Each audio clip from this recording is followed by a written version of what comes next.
Hey everyone, it's Sunny Slaughter.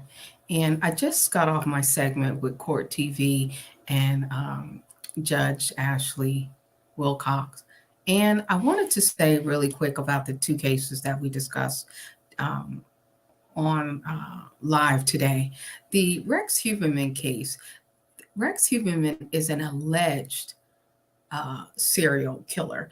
And people have to understand that there is a lot of information that law enforcement has to investigate, they have to go through, they have to obtain, they have to get the information and then turn it over to the defense counsel. And defense counsel today in their press conference said they've turned over like 5 boxes, terabytes, or something like that. Anyway, it's a lot of information. So I know the public is really interested in seeing, what's going to happen and getting their questions answered, but we're going to have to calm down and just wait. We're going to have to be patient. Earlier in this case, there were a lot of things that did go wrong with Suffolk County, but we can't focus on that right now. We have to focus on going forward and what is currently happening. Currently, today, Rex Huberman made his appearance. He's a very towering and large man, and that's very interesting. But think about the victims, think about the families, think about all that they're going through, including the alleged perpetrators' family. I know folks are saying, well, how could they not know? There's a lot of things that you don't know when you could be living in the same house with someone, dating someone with someone, and you don't know everything about them. If he is the person that committed these crimes, he was very calculating. He was, very concealing of his true identity and who he was. And you have to give his wife and his children a moment of peace and the opportunity to breathe, along with the people in the community. This has impacted so many people. Okay. So everybody kind of give it a rest, wait to see as things come out.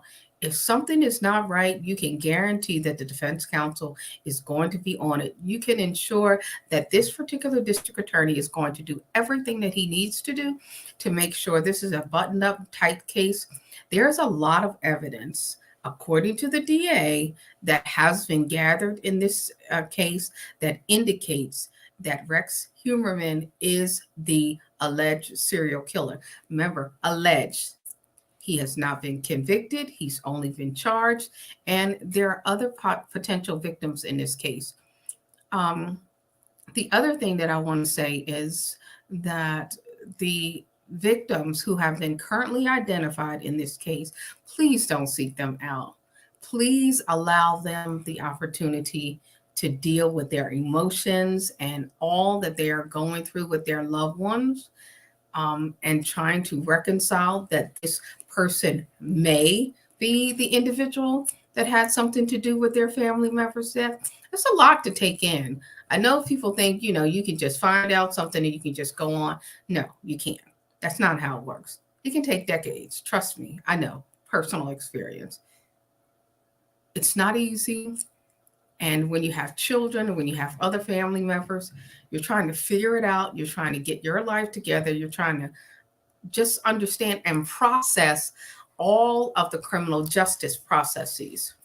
Now, the families will have victims witness coordinators to work with them from the district attorney's office. They may have more than one that can help them through this process. But the public, we need to just give them an opportunity to take it all in. I know we want answers, but we can't get the answers if they don't have the answers right now. And right now, it is imperative for law enforcement to get this not done quickly, but to get it done right. And when you think of law enforcement, I want you to remember there's a behind the badge and behind the walls. Okay. There are individuals, there are the folks in tech, there are those who have to do the interviews. You have to look through all the camera footage. There's a lot that has to go on. There are a lot of people. The law enforcement profession is more than the person with the badge that you see. There are a lot of people that work behind the scenes, and they may not have a badge, but they are absolutely a part of the law enforcement professional teams.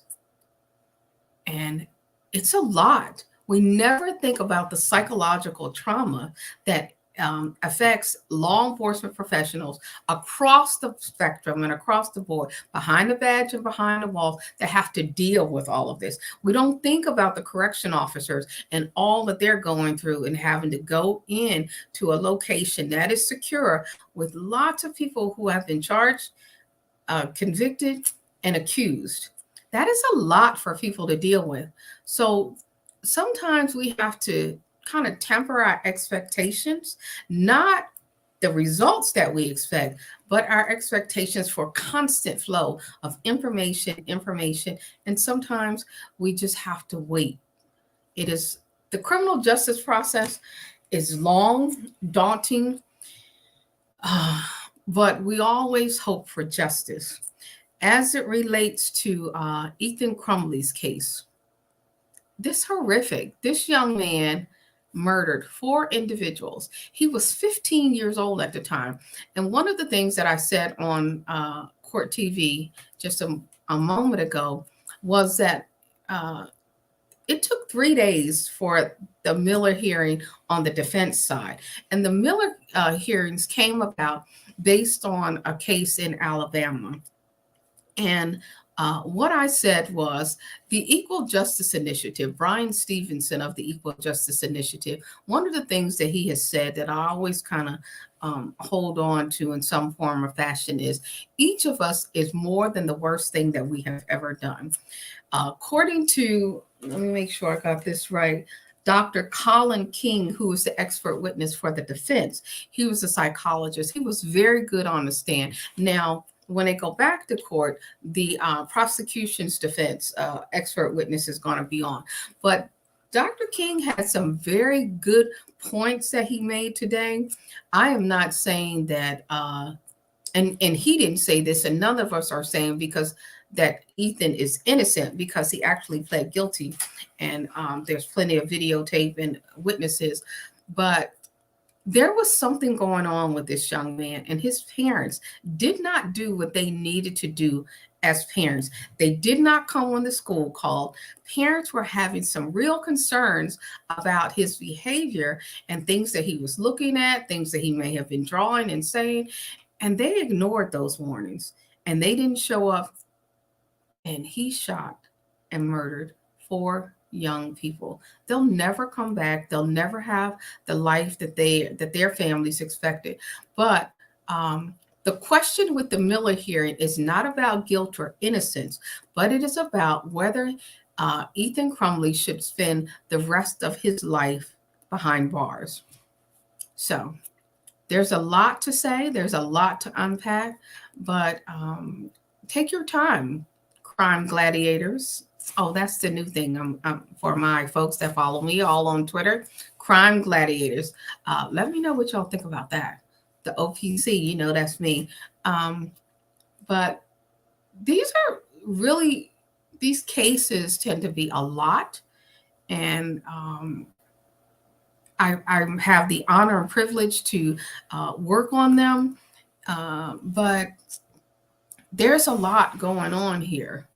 And the irony is I have studied serial killers and these type of murders for so long. I'm wondering, like, where the heck did I get all of this from? And it's because I've been studying forever. Hey, Copper Horse, how you doing?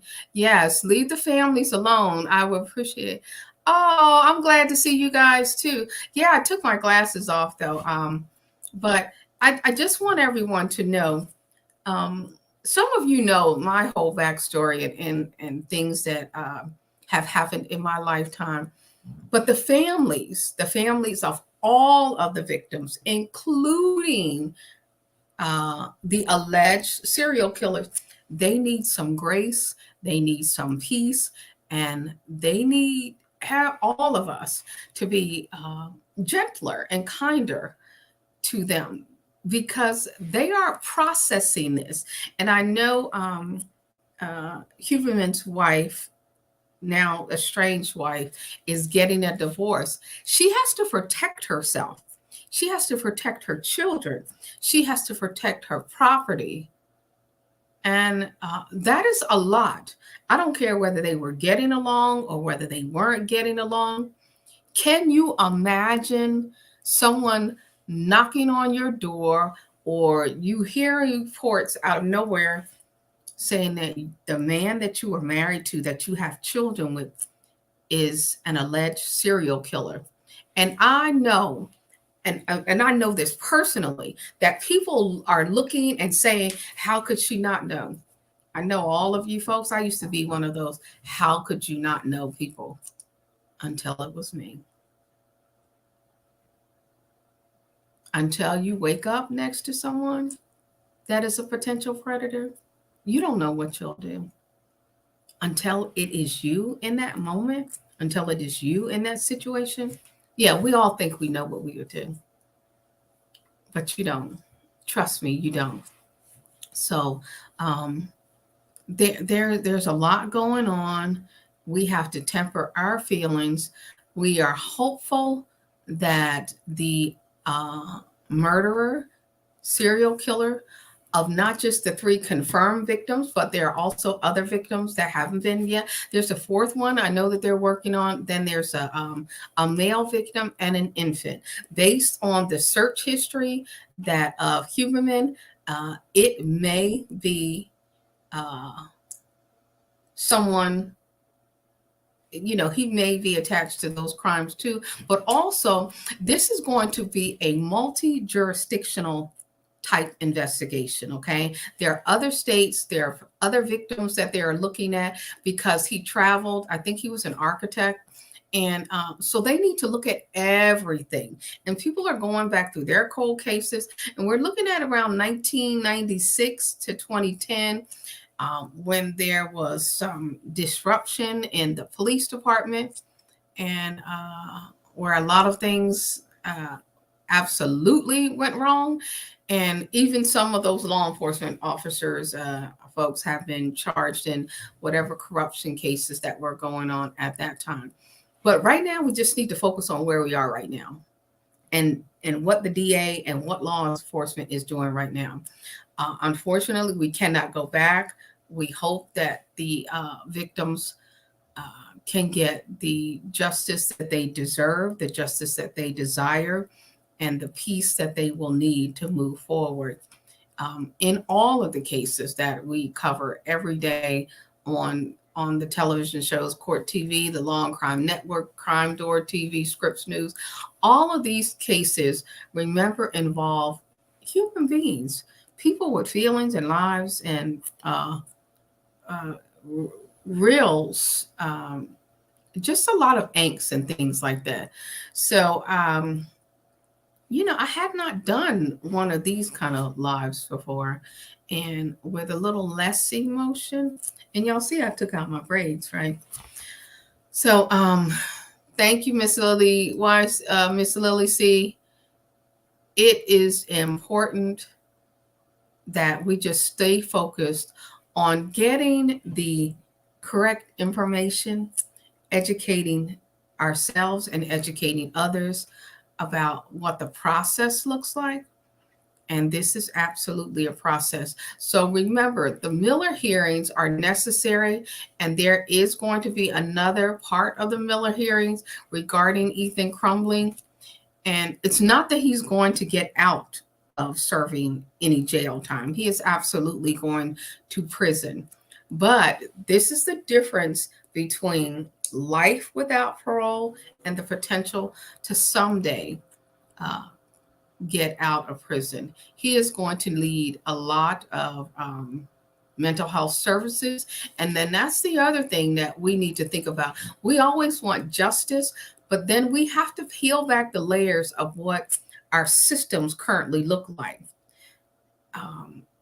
And I don't know if you all know this, but the criminal justice system and mass incarceration, they have the most individuals that need mental health services And we don't focus on that part. Locking individuals up is one thing, incarcerating them is one thing.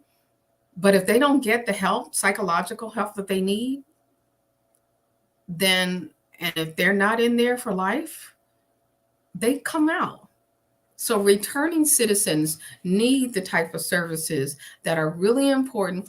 And the people in the public, when you think about the people among us who are walking around capable of doing so much, then none of us know who, what people are capable of at any given point in their time. But just know that, we just got to keep the doors open, keep information flowing, and stay focused on the real goals. Okay. Well, I'm watching, Samantha Miller was killed when alleged. Okay. Do y'all remember that case? Because I do too. I still have court TV on in my house. All right. So I am going to say goodbye. Hey, Leanne. I know it's difficult to discern the feelings. Yeah, it is. It's often difficult for me because I'm not necessarily someone for the death penalty, but there are some cases where I absolutely think it should happen. But then what about if we are wrong? What about if we're wrong? And do I think Ethan is capable of committing a crime? Um, at this point, I think that Ethan needs a lot of therapy, psychological intervention, and only if he is evaluated before his release. And then I think he needs a lot of supervision anytime he is released. But we are talking decades before that is even going to be possible. So I think we don't have to worry about that for a very long time. Whatever he was going through, clearly he was not getting the help that he needed from his parents. And that's why they are charged in this case as well. So, yeah, they're sick. These sick people, yeah, they're living two lives. And a lot of people are. A lot of people are living multiple lives. But I am going to jump off here. And I think I might start doing a little follow-ups. I'm not scheduled to be on again until I'm on Law and Crime Network, I think on Thursday. Yeah, unless somebody calls before then. I will. Hey, Webweaver68, how you doing? Unless somebody says something, I will see you all on Thursday. I've actually got to get together and put together some work because I do know, like, I actually have to do some work. So, but this is important work too, and kind of spending time with you is very important as well. So send me some comments or questions if you have those, and I'll try to get on those and answer them as I can. And I appreciate all of you. Yes, my Grizzlies. Oh, and you guys don't let G stay up late focusing on this. Oh,